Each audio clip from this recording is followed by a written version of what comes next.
विश्व प्रसिद्ध रथयात्रा पाई प्रथम समन्वय बैठक मंगलवार पूर्वाह्न टाउन हॉल ठारे अनुष्ठित हो जाइछि।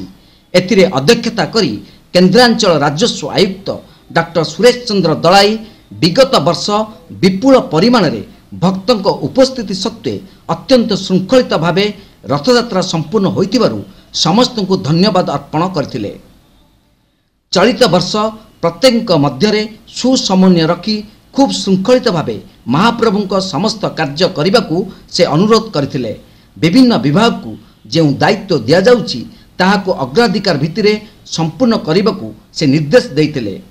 रथकाठ संग्रह, रथ निर्माण, रथयात्रा निमंते विभिन्न सामग्री संग्रह और जोगाण, रथ कपड़ा संग्रह, नीति संपादन, रथटଣା संपर्क में मत दे नीति प्रशासक जितेंद्र कुमार साहू 3 रथ पाई मोट 865 खंड काठर आवश्यकता थिबा बेले गत वर्षर 118 खंड काठ बली थिबारु आउ 747 खंड काठ आवश्यक अछि। एही काठ गुडी को पर्यायक्रमे जंगल विभाग जोगाउछंती बोली सूचना देइतिले।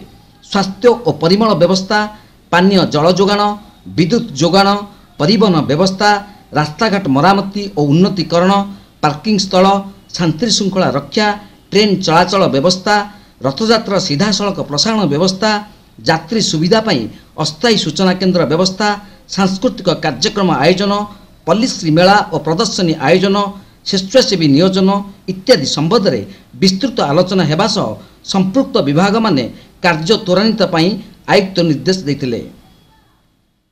विधायक जयंत कुमार षडंगी जोगदे रथयात्रा पाई समस्ते सहयोग और विविध समस्यार त्वरित समाधान पाई परामर्श देइतिले। प्रारंभ में जिलापाल समर्थ वर्मा 2023 रथयात्रार कार्यसूची प्रदान सह आगामी रथयात्रा को समस्त सहयोग रे सुंदर भावे समापन करने को अनुरोध करथिले।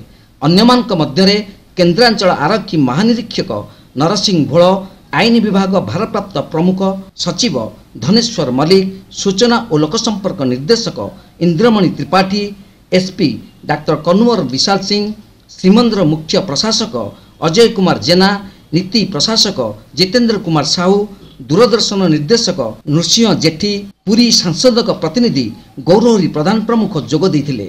मंदिर परिचालन कमिटीर सदस्य, सेवायत, विशिष्ट व्यक्ति, गणमाध्यम प्रतिनिधि माने जोगदे आलोचना रे अंशग्रहण करथिले। अतिरिक्त जिलापाल प्रशासन प्रदीप कुमार साहू प्रारंभ में समस्त को स्वागत करथिले। उपजिलापाल भवतरण साहू धन्यवाद अर्पण करथिले। बैठक रे जिला स्तरीय और अन्य अधिकारी माने जोगदे आलोचना रे अंशग्रहण करथिले। काम चली देखुची जदिव कहते सारीदे बोलिका मुझे भावुँ टेम्पोरारी किसी अरेंजमेंट करदे रथयात्रा तापर आ किसी कम रही जाए पारे।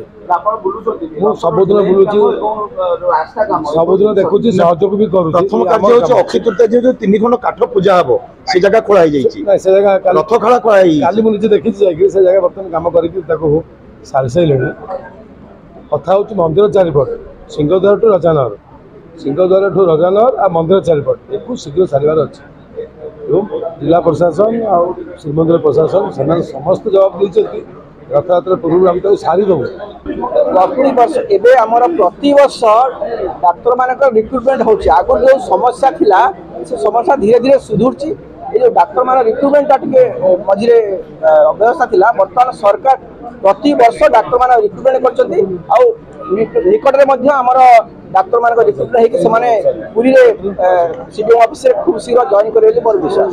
जिते गुड़िए कार्य जमी लोक मैंने जो मंदिर चारिपट जाक जो लोक मैंने अच्छा असुविधार सम्मुखीन न हे से गात खोली असुविधा केमती हेनी जहाँ रथ पूर्व कम से कम ठीक हाँपाई राज्य सरकार निर्देश रही निश्चिंत भाव हम बोले आस।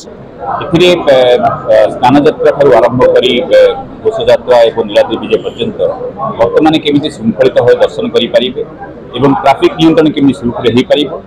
जो मैंने बाहर आसुँच से ठीक भाव में तथ्य जोगे दि जाए इनफर्मेशन जोगा दि जाए द्वारा कि पूरी सहर भितर प्रवेश कर कौन असुविधा फेस करेंगे ना एवं सबु प्रकार दर्शक जेपरिक भिन्नक्षम दर्शक मानी से भी केमी श्री जगन्नाथ महाप्रभु दर्शन ठीक करेंगे से सबुथ चिंता कर सबू को सफल रूपायन देवाई आम गोटे ग्रुप टीम प्रस्तुत कर एसपी